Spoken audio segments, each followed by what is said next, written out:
Being in culinary school, it was a little weird. I'll pick some basil into here. I had to take, a little trash can to the side, chew up the assignment that we had and taste it, and I had to spit it out immediately after. That was the only way I can get through. I couldn't, there was no other way. The moment that I realized that I wanted to do this for the rest of my life, I was actually in a very bad spot in my life.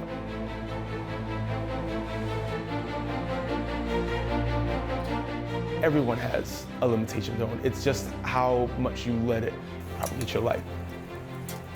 And if you can use that limitation as a sense of fuel and a sense of energy and a sense of passion and fold it into your desire, you can really start to find out things you never thought you could.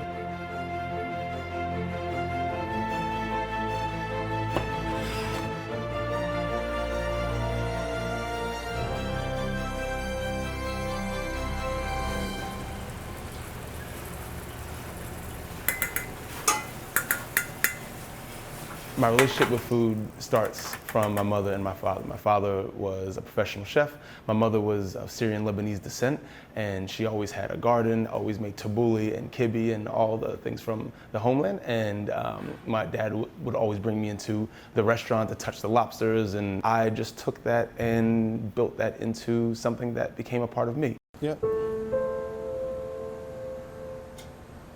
So I first realized I wanted to do food for the rest of my life when I actually was in not the best of health.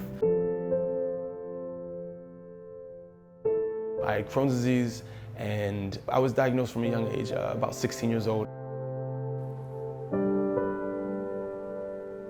Socially, Crohn's disease is not great. As you can imagine, to have everybody at a table or to be with friends and order food, and you have to get just water, or you have to order something kind of a side of vegetables, and that's it. And you can't have a burger, you can't have a sub. It starts to wear on you because you feel different. That never leaves someone. So I said, well, if I can learn and be trained to teach myself how to cook better and eat better and feed people better, I'm pretty sure my body would react to that, and hopefully that would give me some sort of freedom. Instead of, staying in the hospital and getting more surgeries, I decided to go to culinary school. When I had the Crohn's and I said I wanted to travel, I'm like, how am I going to travel if I still need to take medicine, if I still need to, tell people, hey, listen, I can't eat this. What if I didn't? What if I just kept it to myself and treated myself as a normal person and kept my sensibilities straight? The fear is what I need to push out of myself. And once I did that, the world came to me. So arriving in Thailand, so I went down to the train station platform, and I looked and I said, oh, I need to eat. And I saw Queen of Curry. Met the owner. She was bussing tables, she was cooking, she was cashing out checks, and I saw she only had one cook in the back. And I said, would you mind if I came for a few weeks or a few months, would you mind teaching me? She showed me the proper ways of curry technique. Getting comfortable with that, it allowed me to go on further to Thailand. So I went actually further south to a place called Chumpon. There was a kitchen that I was able to trade my services to teach the kitchen staff how to make pasta. They taught me how to make rice doughs. I taught them how to make pasta, and there was a barter system. And also, all the while, the cuisine made sense to my body, and actually, I think, started to heal me. From there, I was like, oh, I can do more. How about New York? Upon arriving in New York, I scheduled an employment with a place called Crohn, and Crohn was a fine dining restaurant, 2 Michelin star in Tribeca. I met a gentleman that was actually on break from Paris. They were redoing his hotel, and he was staging around the world, and I said, I've always wanted to go to Paris. Off we go, and I got to work at another 2 Michelin star restaurant called A Creme. Once I got there, I realized that there's so many other traditions and lifestyles and cuisines in Paris besides French. And at that point is when my body started to take a turn for the better and started to go into remission.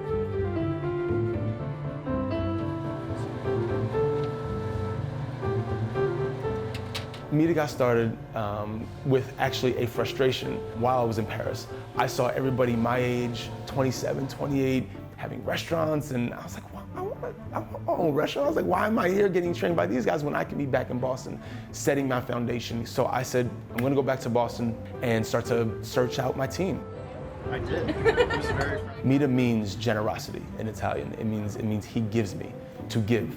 And I thought, what better way to introduce myself to the city than by generosity.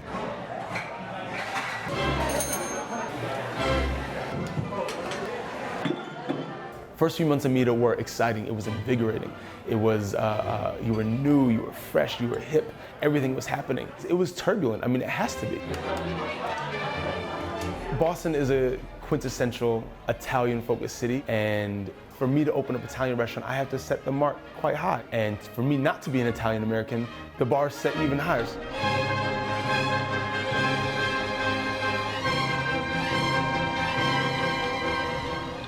To keep the food, as high quality as possible and to keep with tradition, we make sure we make the pasta fresh every day, whether it be extruded pasta or handmade pasta. Freshness is obviously the key.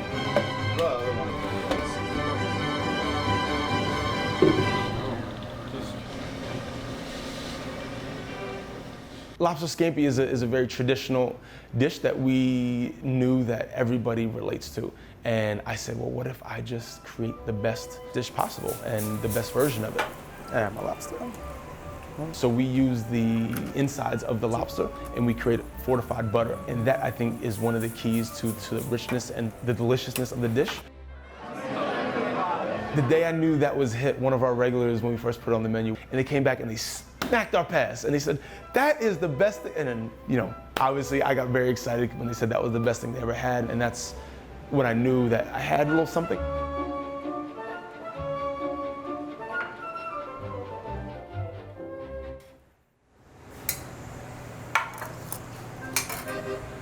The next favorite pasta would have to be the pacque bolognese. It's something warm, it's something meaty, it's saucy. It's a pacque noodle, so it has a tube in the middle, so it catches all the sauce, it catches the meat, everything's stuck inside of it. So when you eat the big noodle, you don't have to search for the sauce. It's already inside, so you eat it and it just gives you this deep gratification. It speaks to the soul, and once you can speak to a guest's soul, you have them locked in.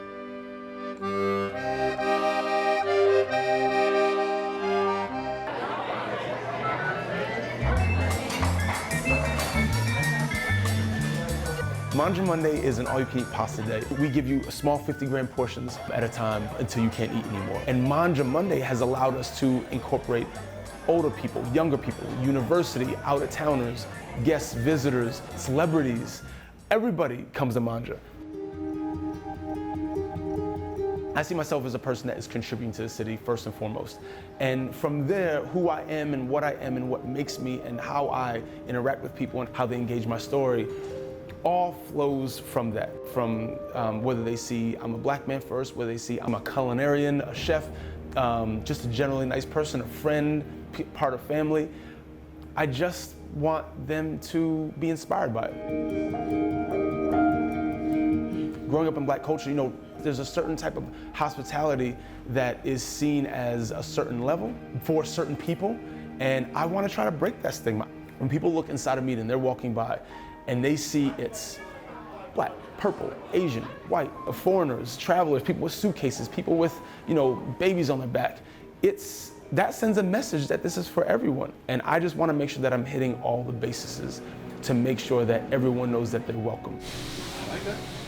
Having Crohn's and living with that makes you very appreciative of life. And I want to use that as a tool to show others that there are ways out of it. And I want to be a living proof that you can not only just survive, but thrive.